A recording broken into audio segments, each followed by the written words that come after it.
And we are starting, let me do that. There we go. We're recording to go from there. Good morning, everybody. Welcome to Pediatric Grand Rounds. We have a number of people who are joining our pediatric community and family today, and we welcome you into it. We are a very giving and inclusive people, and I know you bought tickets for Davis Auditorium, but you get Zoom. But it is wonderful to have you join us. And I'm Louis First. I oversee our children's hospital and introduce the Grand Rounds briefly today, but I just wanted to welcome everybody and say thank you for coming together. The word now is physical distancing. It is not social distancing, because really what we do is talk with each other all the time. We support each other. We take care of our children, our families, and ourselves. And I can't think of a better example of that than today's Grand Rounds, which is everything COVID except the infection. We did COVID, the infection, 2 weeks ago, and today we're going to focus on a number of other issues that are really now taking front and center as we think about what this pandemic has done for the well-being of children, families, and again, ourselves. Some ground rules. The chat box is open. Our chief resident, Dr. Anna Zuckerman, is going to be watching the chat box. She will be the one who will be sending questions forward, because we have a lot of people who are on today and are joining us, and the numbers continue to increase. We have muted everybody. She will be the one that can unmute, and if you need to speak, she'll look at your chat or may say, could you clarify your question? If we don't get to your question, what we do is we compile them at the end of the Grand Rounds. The session is also being recorded, and then we will send out to everybody on the noon call and on our listserv for Grand Rounds the answers to questions we don't get to that the speakers have brought up today. So if your question's not answered, we will go over that. And again, it's also a way to remind people about the 4 days a week, the collaborative calls that go on between the Department of Health, VCHIP, and our state chapter, the AAP, to really provide information to pediatricians, family physicians, families, community workers, anybody who wants to focus on the needs of children. And this is really a branch of that. So we welcome everybody from the call here today. And again, we're all there on the call to help each other. We can only take 300 people on the site today. We are at 181. But if people are knocked out, it would have required teaching everybody to go to a webinar on WebEx, and we just weren't going to do it. So if you miss and get locked out and people are grumbling, we will have a copy of this. It is not by intent, but we had to cap it at 300, and we'll see how close we get. But I'll put an apology up. We cannot go past that today to make this as easy as possible. So those are some of the ground rules. Again, thank you for all you are doing, whether you're preventing this by isolating at home, whether you are doing this in your offices at the hospital to prevent this disease from going, and it's working. You know we are flattening this curve, and as we flatten it, it means more people are home, and it raises behavioral issues, it raises issues about mental health, it raises issues about safety, and it raises issues about what are we going to do when people are out of jobs and need to put food on their table and find resources to help families. And that's what today is all about. So I'm going to briefly introduce all of our speakers, who each will speak for a brief period of time. You can put your questions up as we go. I'll leave it to Dr. Zuckerman to referee that, and we'll go at it. So I'm not going to do my usual flourish of everybody's, what their APGAR scores were, but basically say starting, Dr. Beth Forbes will kick off in just a moment. She is our specialist in behavioral and developmental pediatrics. And we'll be talking about some of the behavioral challenges that this pandemic presents. Then we will turn to the mental health piece, and we welcome Drs. Haley McGowan, Courtney Fleischer, and Erica Martin from Psychiatry and Psychology, who will talk to us about promoting and supporting mental health. Drs. James Metz, Tracy Wagner, and Mary Ellen Refuse are going to talk to us from our Child Safe program about issues of child safety and potentially avoiding issues of abuse. And Kate Kappelman-Sins, who's part of our community health team, social worker for primary care, will close this out talking about the basic needs of families at this time and giving us some good resources to think about. So that is the goal today. My last comment is there will be Grand Rounds for the next several weeks, but there will be some gaps in the June calendar. I'll let you know that because we had outside speakers who obviously can't travel. So I'll give a plug for next week's at the end, but we will be at least having virtual Grand Rounds for the upcoming weeks. With that as background, I will turn things over first to Dr. Forbes and say thank you to all our panelists for helping us out today with this special Grand Rounds. Dr. Forbes, over to you. Okay. Hi, everybody. Let me just get my screen up.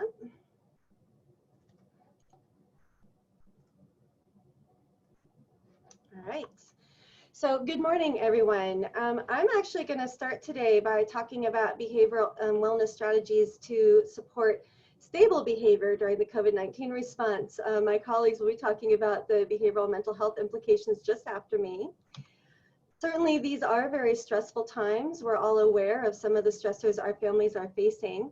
First and foremost, there's worry about COVID-19 infection and the uncertainty of an evolving pandemic, heightened concern for self and others. But I think many of us are finding the consequences of the COVID response to be just as stressful.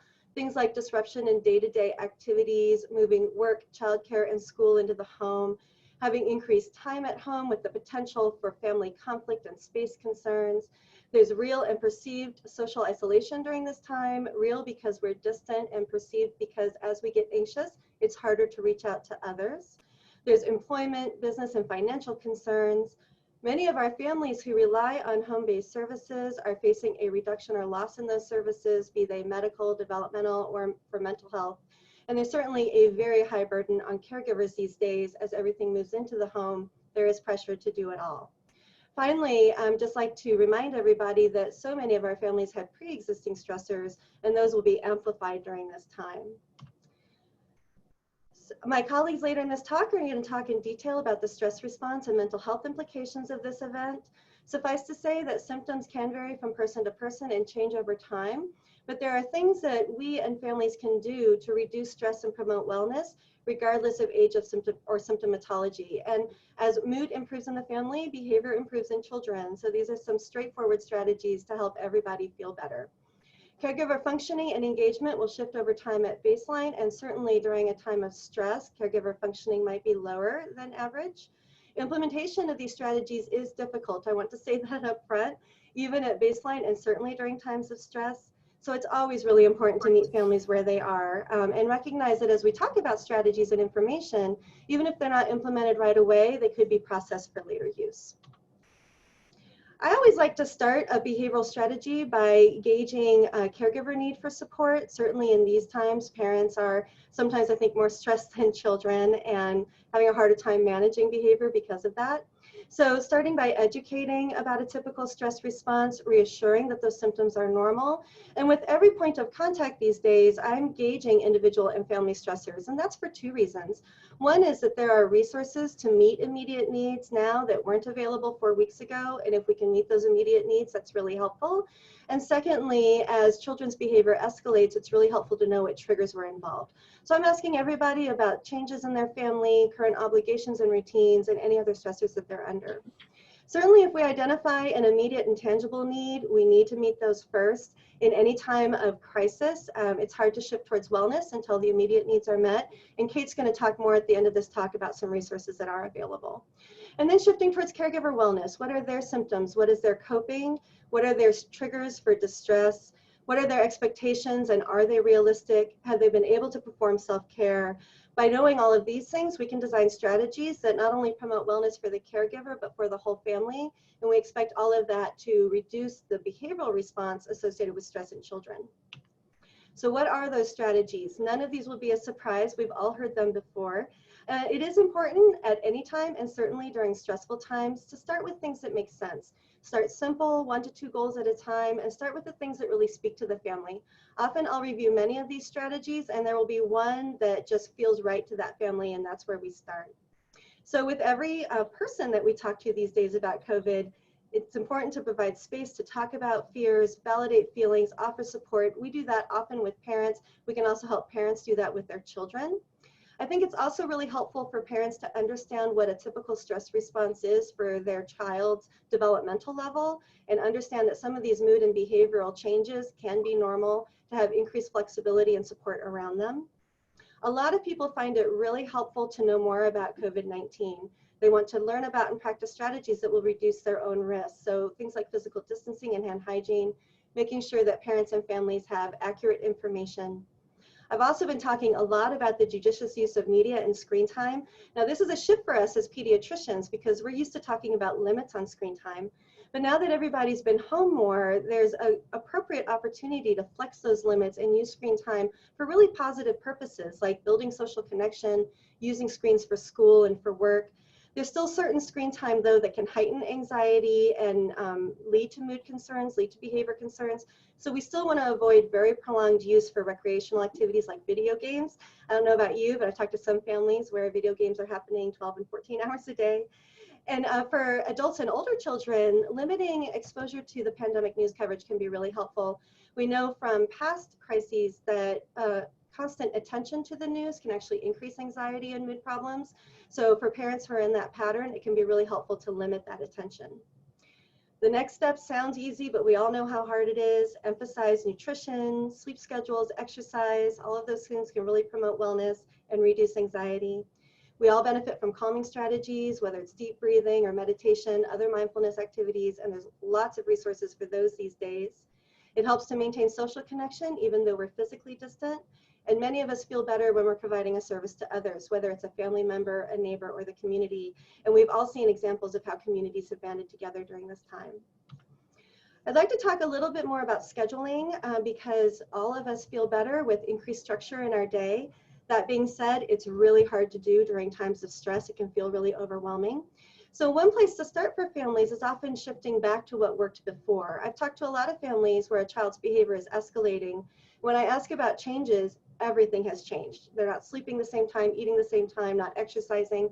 So the first step might be to get back to what was working. Reestablish meal schedules, reestablish a sleep schedule even if the days are flexible. Reestablish some basic self-care, exercise routines, household chores. These days, with everything at home, there's a potential for work and school to kind of leak over into times that we don't usually spend on work and school. So trying to keep evenings and weekends separate, trying to keep those family time and not having the work extend into those non-work times. The new normal is a little harder for families because we're not used to scheduling around a lot of these things that have moved into the home. But I think it really helps parents now that we're in our 5th week of the COVID response.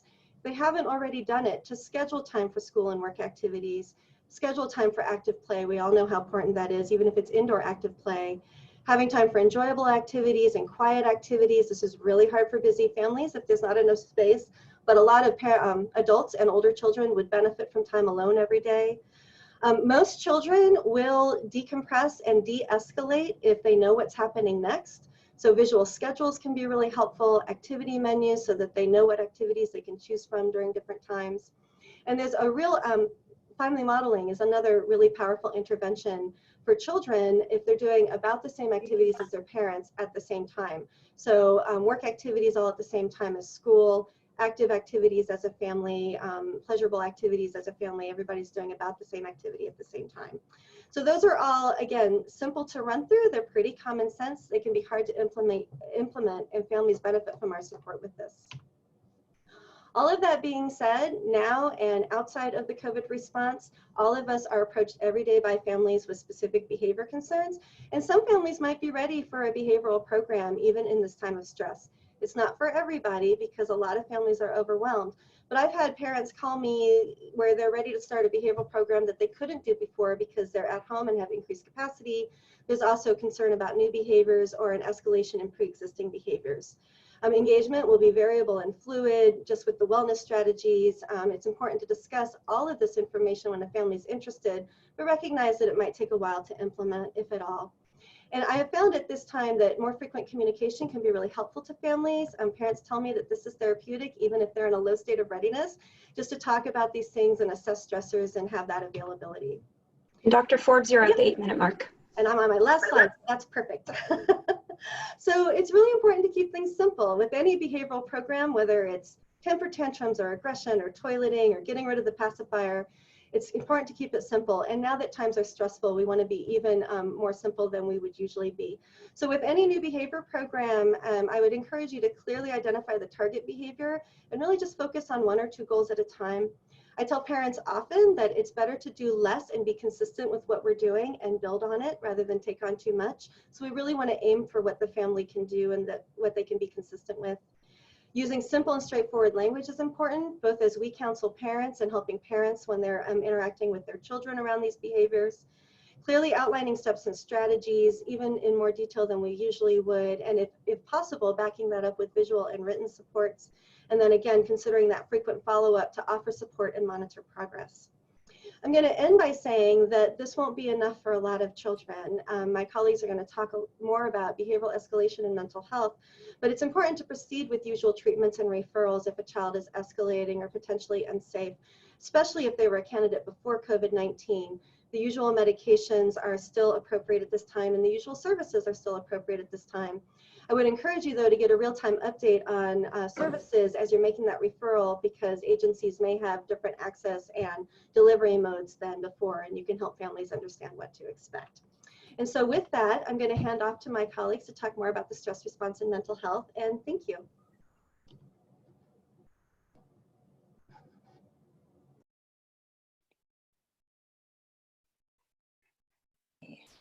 Okay.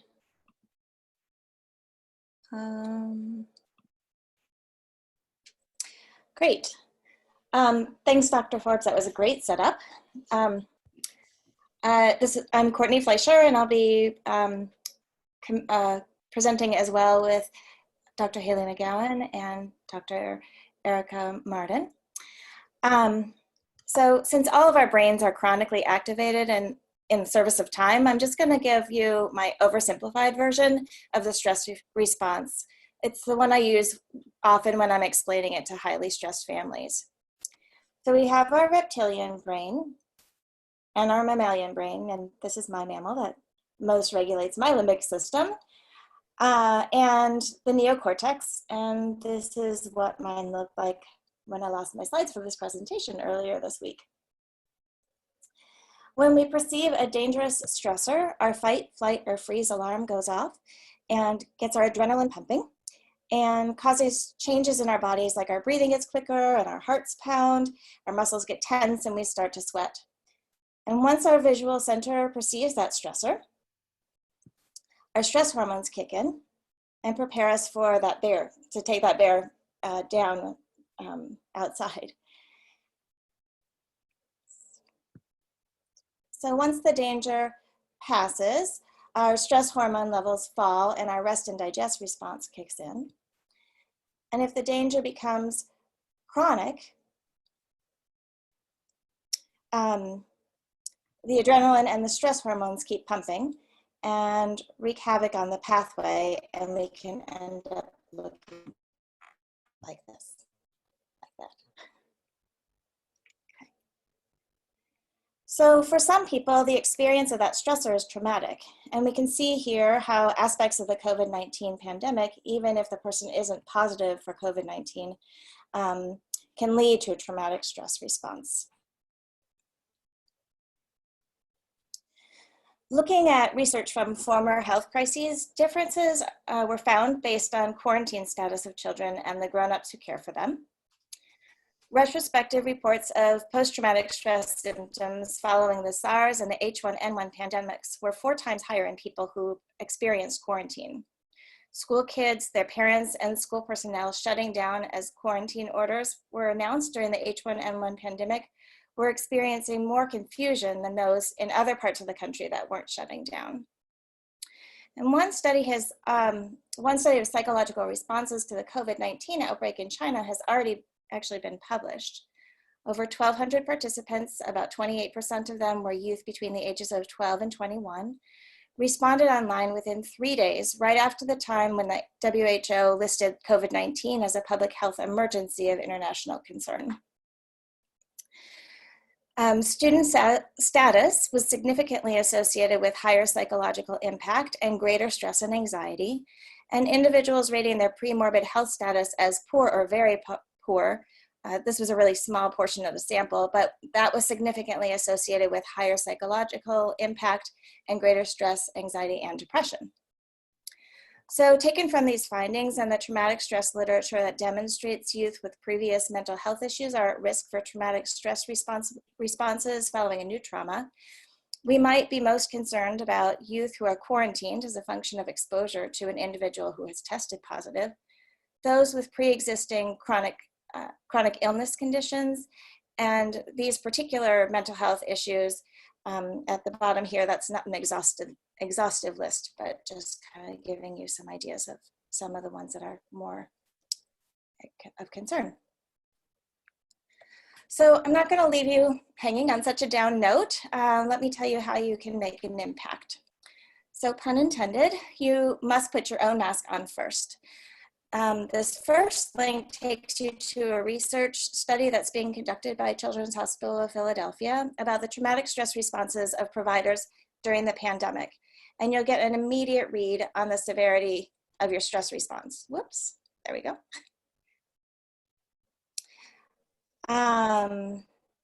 If you score high or just want to learn more about secondary traumatic stress, these next 3 websites include the new, include great new COVID-19 specific teaching tools and suggested self-care measures. And finally, Headspace is offering their app for free for healthcare providers for the remainder of this year. And for your patients and families, at healthcaretoolbox.org, you can download, print, and hand out this tip sheet for your patients. On the front, it highlights many of the general recommendations for families. Hang on a second. Many of the recommendations that Dr. Forbes has already highlighted, and on the back it has specific recommendations for families with children with chronic illness. As time permits, you might want to check in with your patients who are at greater risk for mental health challenges. And finally, a health promoting action that you can take is talking with patients and families about the ways they are staying socially connected while physically distant. And I'm going to pass it off to Haley to continue. Good morning, everyone. So I just wanted to briefly touch on parent mental health and build on the parental stress response that Dr. Forbes discussed in her overall wellness strategies. So it's really important to consider parents' pre-existing mental health challenges. Attending to parents' mental health needs is paramount at all times for positive outcomes for kids, but even more so during these times. I think we all understand that sometimes the best way to treat kids is to address what's going on with their parents, and parents and people in general are more fragile and vulnerable right now. It's been helpful for me to remember that absolutely no one has a frame of reference for this, for managing this sort of thing. So in addition to thoroughly screening for mental health concerns, a few things that I found helpful to say to parents and that have been helpful for me to hear as well are to be gentle with yourself, with expectations of yourself in the situation. Take breaks just for yourself.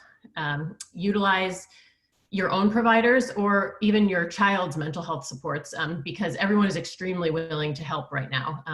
For example, I've had parents ask, is it okay if I feel like I might need a slight increase in my medication right now? And that is absolutely fine. And parents need to hear that. Asking for help is a sign of strength and resourcefulness, not weakness.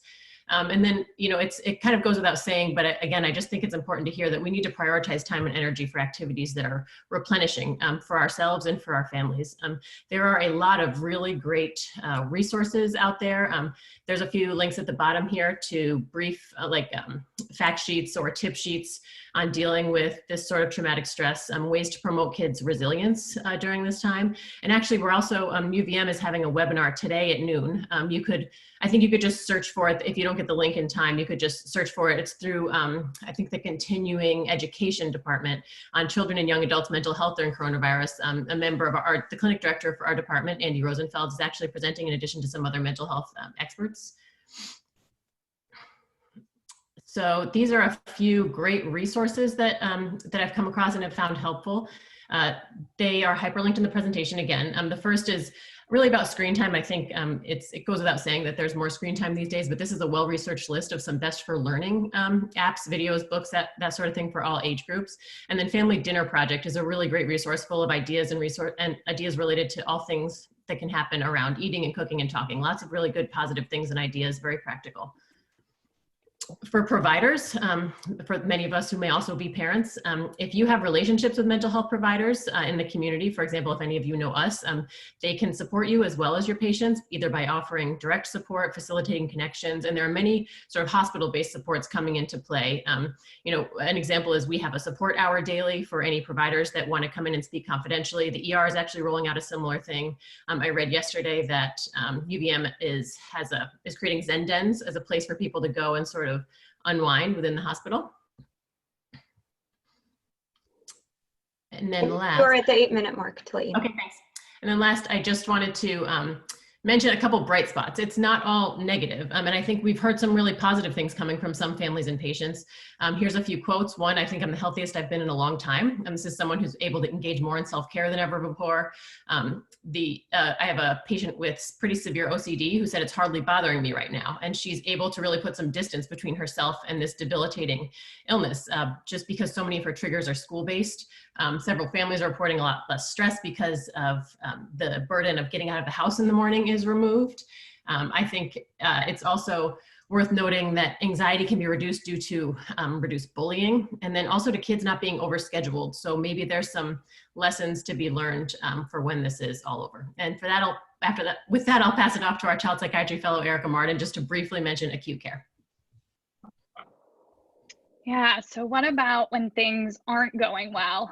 Acute care is still available. And especially for things we would normally think of, like suicidal ideation, particularly if kids have intent, plan, action, or there's an inability for the family to safety plan or supervise. Certainly for violence, especially if it can't be de-escalated or if it places others at risk, particularly when families are all in small spaces or together and there kind of isn't that opportunity to get space. And escalating severity of other underlying conditions like depression, psychosis, substance use, or things that are beginning to interfere with basic needs or kids functioning. And so to talk about resources available, our CAPCON pager is available for providers for questions about acute presentations and management, particularly if there's kind of the added layer of considering emergency department given COVID. So we can help answer questions about kind of what would be the most appropriate place to get help for kids who have an acute presentation. And we're available 8 to 5 Monday through Friday. And then also the child psychiatry clinic has a consult line. Eliza Pillar, our social worker's email is linked there, that any pediatrician is welcome to use if you have questions about diagnosis management within 24 hours. One of our child psychiatrists will get back to you. And then for crisis, certainly our local designated mental health agencies, which for Chittenden County is First Call, they have transitioned to all telemedicine assessments and phone calls. And to talk more about some of what they've been seeing more calls overall. They're doing a lot more phone support with families and longer phone support where traditionally they might have sent families or kids to the emergency department. They've found that kids engaged in services have transitioned to remote support really well. It's been a bit more challenging for families seeking help for the first time. Overall, across the board, they've found that they have less of a wait for many of their services. So for some families, this is a great opportunity to get connected with resources. And First Call is doing a lot more direct referrals. They've found that many of the calls they're getting are due to families feeling really worn out or kids who are really feeling the impacts of social isolation. And then we still have higher level of care available through NFI Hospital Diversion and Brattleboro Retreat Child and Adolescent Unit. Both are accepting direct referrals through First Call and local mental health agencies, and they will screen kids on arrival. So traditionally, often kids go through the emergency department before going to one of these sites, but right now we are trying to avoid that. So kids do not need to go through the emergency department to access these higher levels of care.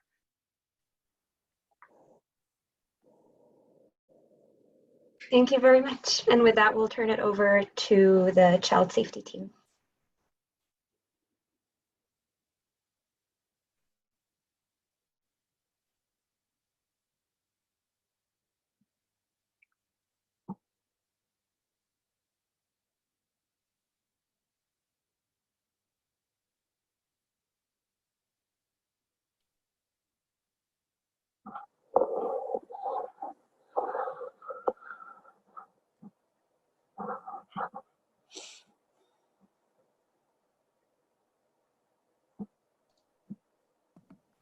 All right.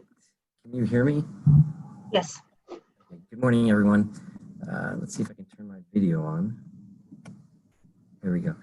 I'm just wanted to talk to you a little bit about what we're seeing here in Vermont and around the country in terms of child maltreatment. And I wanted to, I'm going to talk for just a quick 2 slides and then turn it over to Mary Ellen Raffus, our social worker, and Tracy Wagner, who's the nurse that works with us here at the Child Safe program.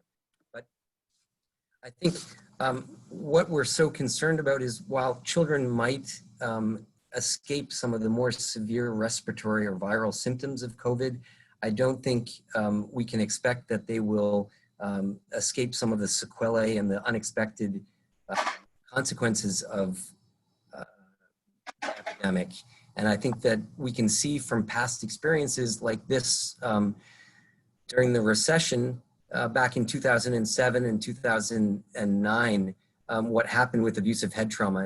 And this is a good article, and this graph shows that during the recession, we saw quite a spike in abusive head trauma. And this is from Pennsylvania, Washington State, Ohio, and Kentucky. And the rate of abusive head trauma went from 9.8 all the way up to 15.6 per 100,000. And then actually didn't even come back down to its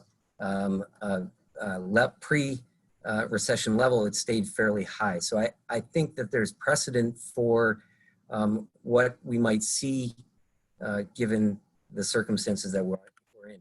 And then just to speak more locally, this is from DCF Vermont. And I think what you can see here, each of the letters on the bottom is a district within the 13 districts within Vermont that DCF is broken down into. And you can see the 2019, 2020, and the blue bars are calls, and the orange line is accepted cases. And in all cases, the call volume and the accepted cases have gone down significantly, from anywhere from 30 to 75%. And this is not unique to Vermont.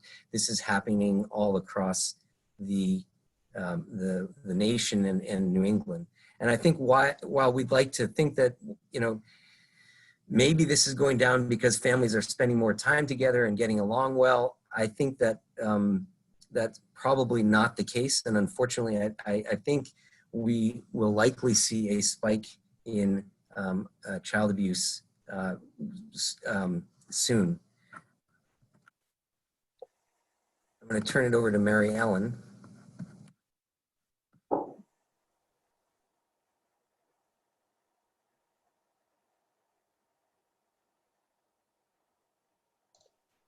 And Mary Ellen, if you're speaking, we can't hear you. You might need to unmute yourself.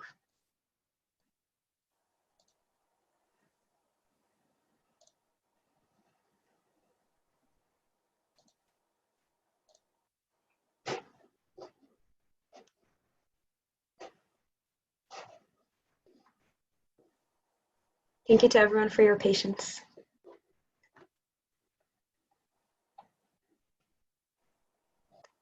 Dr. Metz, it looks like Mary Ellen may have disconnected. She was on the call just a second ago.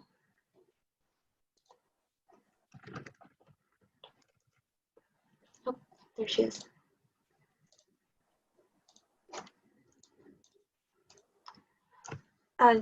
Mary Ellen, if you click unmute on your telephone, would you be able to, that might work.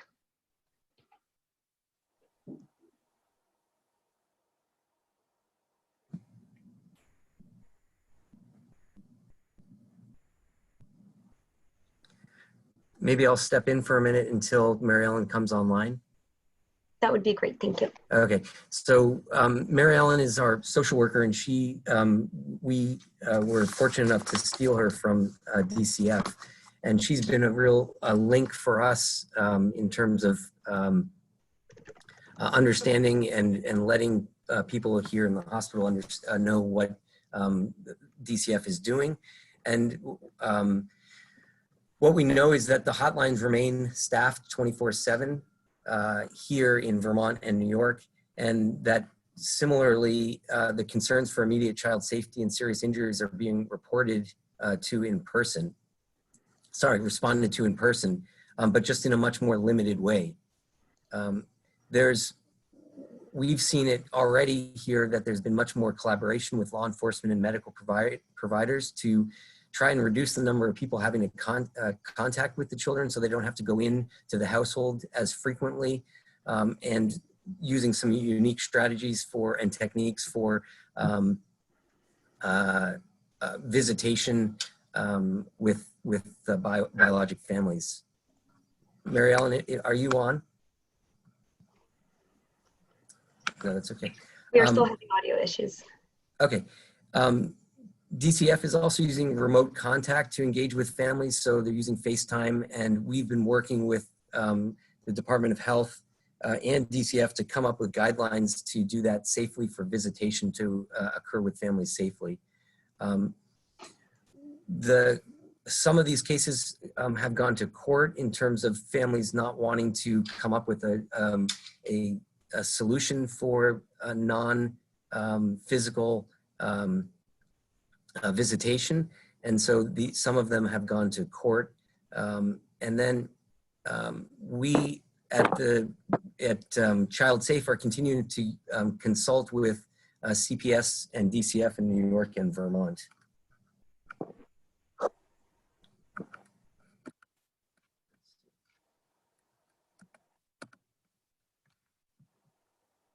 So what are some of the things that we can do from a safety standpoint? Well, I think it's important and incumbent upon us to think about those families in your practice who you might be worried about and who might not be might not be seeing as frequently.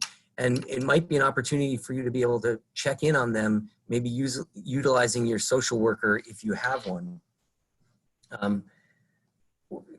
The other, I think we all have a threshold for reporting to DCF and CPS. I think at this time, lowering your threshold maybe a little bit so that we broaden the safety net might not be such a bad idea.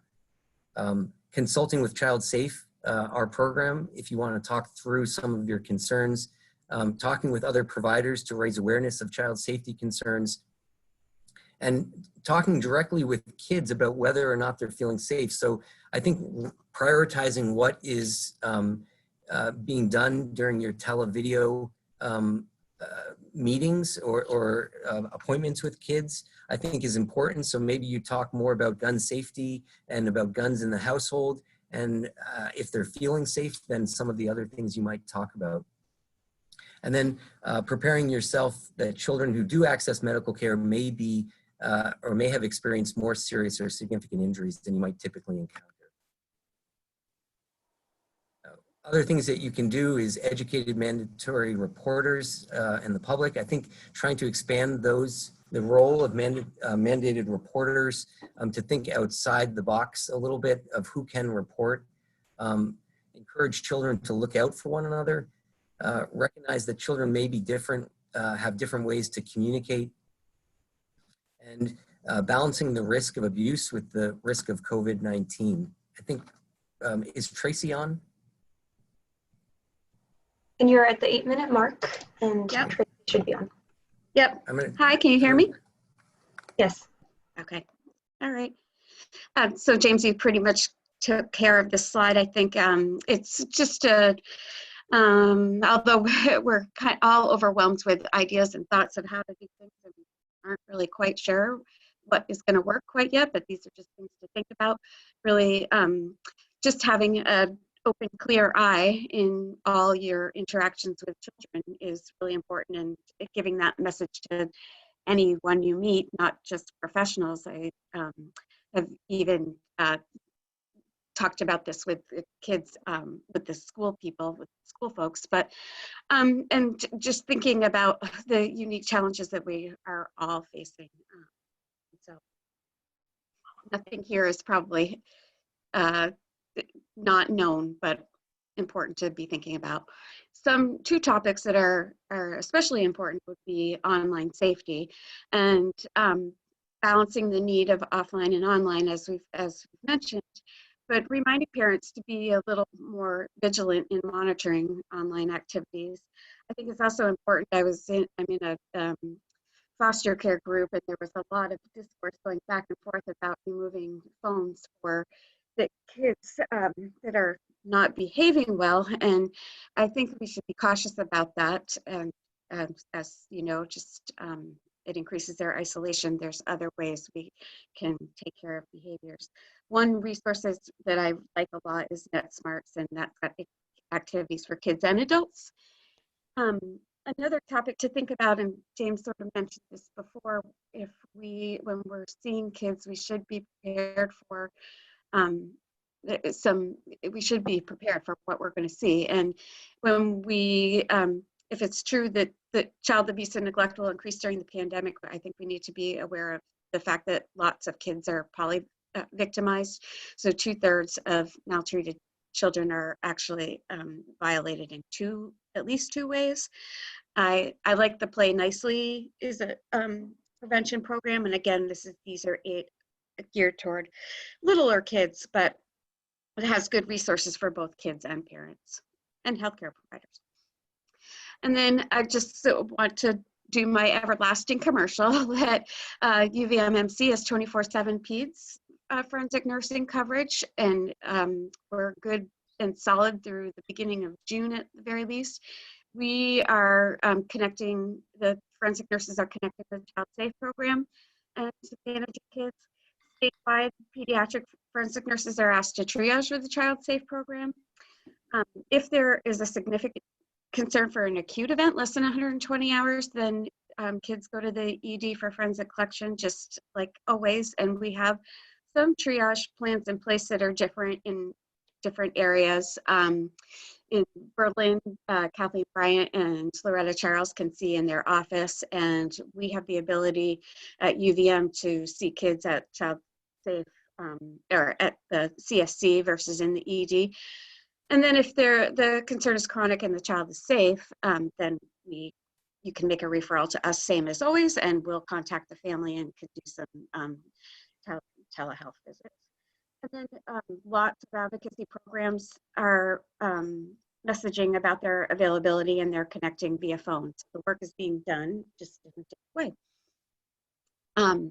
Contacting us, again, please do at any stage based on any information that you have available to you, informal, formal. You can send a consult or questions to child protection team at uvm.org, and we're uvmhealth.org. We're monitoring that email and can provide a 24 to 48 hour response. And if you need an immediate response, it's through PASS as usual. So this is the last slide. I just wanted to say that I enjoy this slide because child maltreatment is something that can get buried, and it's easy to turn a back or a blind eye to it. And I think that this slide is representative of that. And I think we all have a duty to confront the problem and look at it and not bury it. So thank you all. I will stop sharing my screen. Thank you very much. And with this, we'll turn it over to Kate Kaplan-Sims. Hi, everybody. Let me see here. Okay. So I'm going to try to be quick. I'm the community health team social worker that is placed at UVM Pediatric Primary Care in Burlington and Williston. I just want to acknowledge all the contributors to this presentation because this information was gathered from many, many sources. And so what I'm going to do is go through basically an outline with a bunch of hyperlinks. So you'll get these in the slides when you get that information. And those hyperlinks have the more detailed information on them. And I'm also going to kind of try to go in the order of things that have come up most frequently since the pandemic has started for me. And this is just my experience. So just want to start with resources for new Americans and folks with limited English proficiency. So Burlington Resource and Recovery Center has an excellent website. It was created just for COVID-19. Has a ton of resources, including translated documents and videos that were made by local folks here. And then they have links to other websites as well, including the newamericans-in-vermont.com website, which is also excellent and comprehensive. Wanted to point out too that the USCIS has stated that immigrants can use healthcare to get treatment or preventative services for COVID-19 without having it held against them for public charge. If you want more information about that, the website is there. By far, the thing that's come up the most is food. So I just want to talk a little bit about some of those resources. 3 Squares, which is food stamps, has the same eligibility criteria than it did before the pandemic, but some households may newly qualify. So when folks say, you know, I've never qualified before, I really encourage people to apply. The website is at the bottom. And they have relaxed the income documentation, so you don't have to submit, you know, 4 weeks of pay stubs during this time. Important thing to know is that the increase in unemployment benefits, so that $600 a week that folks are getting extra, could impact eligibility. So I think there's some intentionality around that to like increase people's income so there aren't people flooding the system for food. So just that's important to know. So when people are calculating their income, the limits are below in that chart below, to consider that if they have unemployment, they will it will impact that. And then families can also apply for Reach Up cash assistance with the same application as the food stamps application. They're only online, or you can call and get a paper application. So this is a good thing to access you know, your social worker in your office or other folks for support, other agencies for support if families don't have access to the internet. Also all families that are eligible, so sorry I keep doing that, for 3 Squares in the past, and the new folks will start to receive the maximum benefit for the months of March and April. So they'll get that, and they're supposed to get it in a couple days in their accounts. And so I put the maximum benefit there below. So that's just for a couple of months to max that out. Hunger Free Vermont has a really comprehensive resource list. I encourage everybody to check it out. It's very user-friendly, including some of this other stuff that I'm talking about. All the school districts are providing meals to all youth in the communities age 18 and under. So not just students at their school.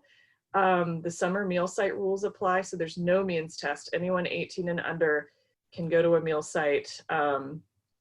Every district is different, so there's a spreadsheet there that kind of gives that information. And then the food bank also has information about the community food shelves, which have, some of them have expanded hours or will be open by appointment if families want to call and get some extra support. And then WIC has also expanded their food list. Childcare, so some of us are familiar with the essential workers childcare. There's more information about that there and ways to get referrals.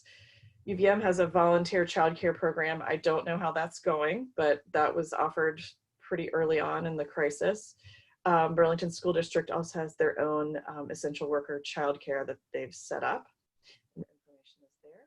Also, COVID-19 childcare stabilization program was created so that parents only have to pay 50% of their current childcare tuition. So this is childcares that have closed, and so they've had to, you know, they still have to pay for their spot. So they families only have to pay 50%, the state will cover the other 50%, and really it's meant to prevent the closure of childcares. Housing is another issue that's come up quite a bit. And the Economic Services Division, DCF, has extended housing supports for homeless individuals. So they're extending kind of the maximum days that they can be in shelter or have emergency housing. Most of the larger shelters have closed and they're moving residents to general assistance motels. They don't have to pay a copay, and they are exempt from the governor's order to close lodging. And folks can be reapproved for 7 days of emergency housing at a time by calling the benefits call center. That information's there. And they're working on getting lots of other resources in place for these shelters, hotels, so that folks can access other resources as well. And there's the website is below. Rentals and foreclosures. So most eviction proceedings have been delayed. Foreclosures have been delayed 90 days, but tenants and homeowners should confirm with the court if they already had a hearing set up. Landlords can still file evictions and tenants must comply with the procedures and deadlines. So I think there's some misinformation out there that people cannot be evicted during this time, and that's not true. I really encourage people to get support from Vermont Legal Aid if they are getting eviction notices. The information about no evictions is for non-payment of rent and publicly funded housing. So pretty specific folks that are able to stay in their housing during this period of time until July 25th. And Kate, 1 minute warning. Okay, many nuances. So Vermont Legal Aid website is really helpful for that. Here's some information about unemployment. That's been expanded. There's a new online claim form and a new, this week, I think, protocol for phone contact with DOL. So I encourage people to check that website out. They're working on expanding unemployment to self-employed and independent contractors and small business owners. That has not taken effect yet, but people need to, if they want information, they can sign up for the newsletter. And then health insurance, there's a special enrollment period. It ends on Friday. So that's really important for people to know for Vermont Health Connect. Dr. Dinosaur premiums have been suspended and folks do not need to pay their premiums to start their coverage. Then I have some other more resources around communication. So ways that people can access internet and phone support. I highly recommend the Vermont Legal Aid website. They have an awesome sources for information about COVID-19 and policies and things like that. And just more about education. So we're still responsible for homeless students and students with special education. The public utilities, they do have a temporary moratorium on utility shutoffs through April 30th, but charges will continue to accrue. So a customer will still need to pay their bills. And I put a few resources down below of places that help with utilities. And then here are some other resources where folks can access to get information. 211 always. And then put a plug in for the community health team, social workers, or your care coordinators at your doctor's offices if you have them. We can help kind of sort through all this stuff, and we're available by email, phone, Epic, Pass, and that's it. Wonderful. Thank you to all of our presenters. We really appreciate all of the information. There have been some great comments and questions that have come up in the chat. We will share these slides and also share the chat. We'll just share a few things that people have written.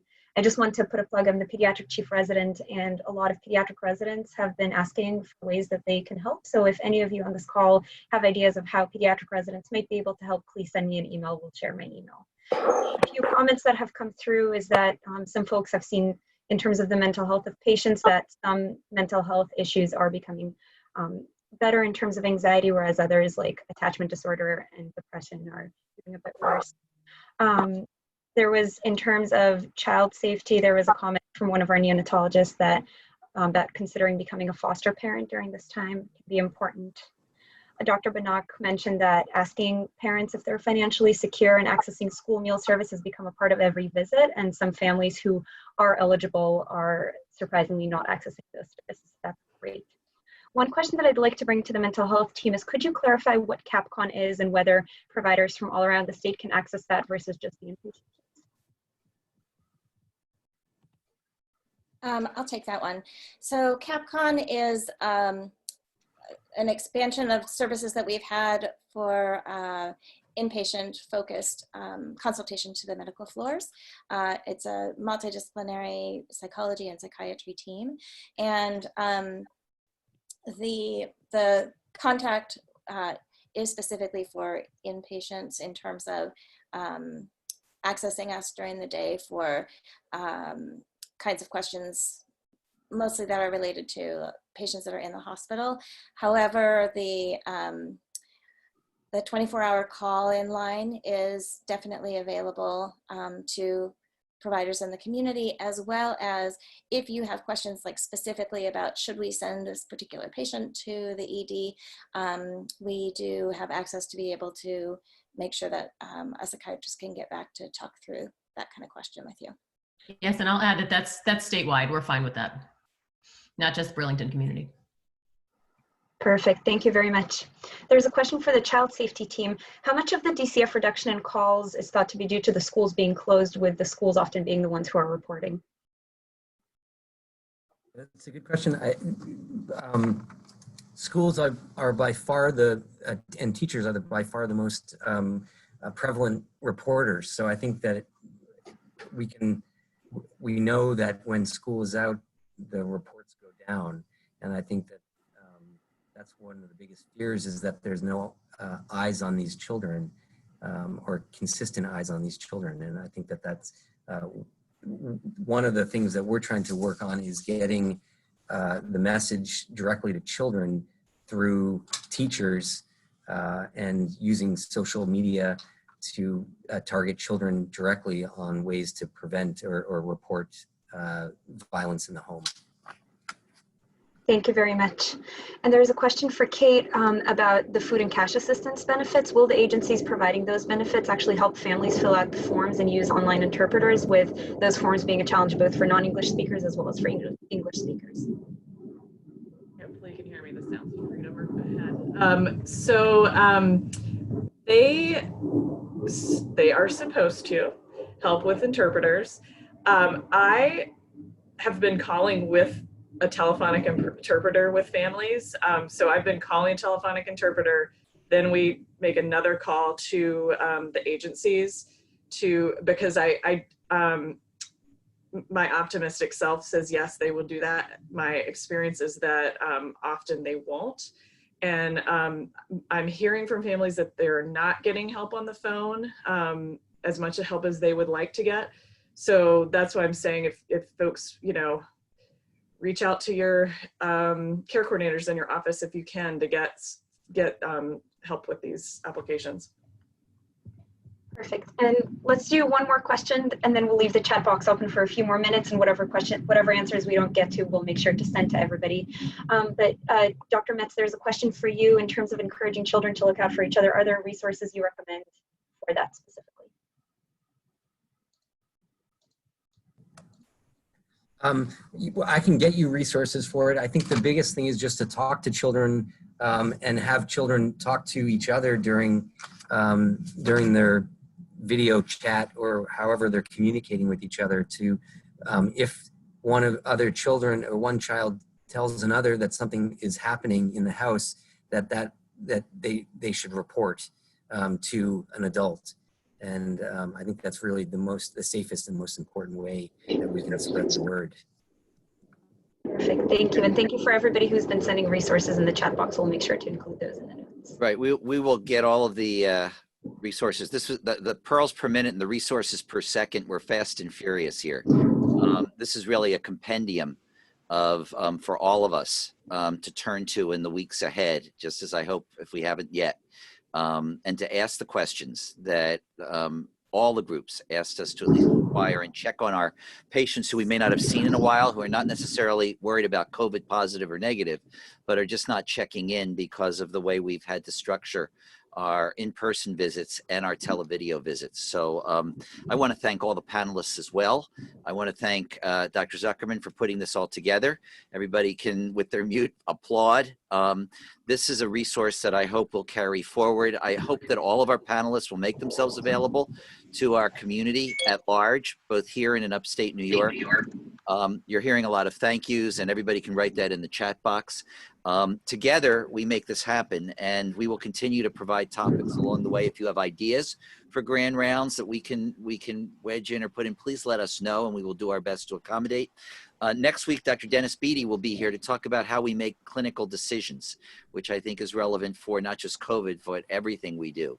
So I thank you all for coming together. I thank you all for not socially distancing each other from where we are, and we will get through this. But most importantly, after COVID, the infection is gone. This is exactly what we should be doing and thinking about to keep our kids healthy in this state and in upstate New York and throughout the country. So everybody have a great week. Thank you for participating today. Thank you to our panelists. Thank you, Dr. Zuckerman, and we'll get these slides and everything else out to you in the next couple of days. Have a great week, everybody.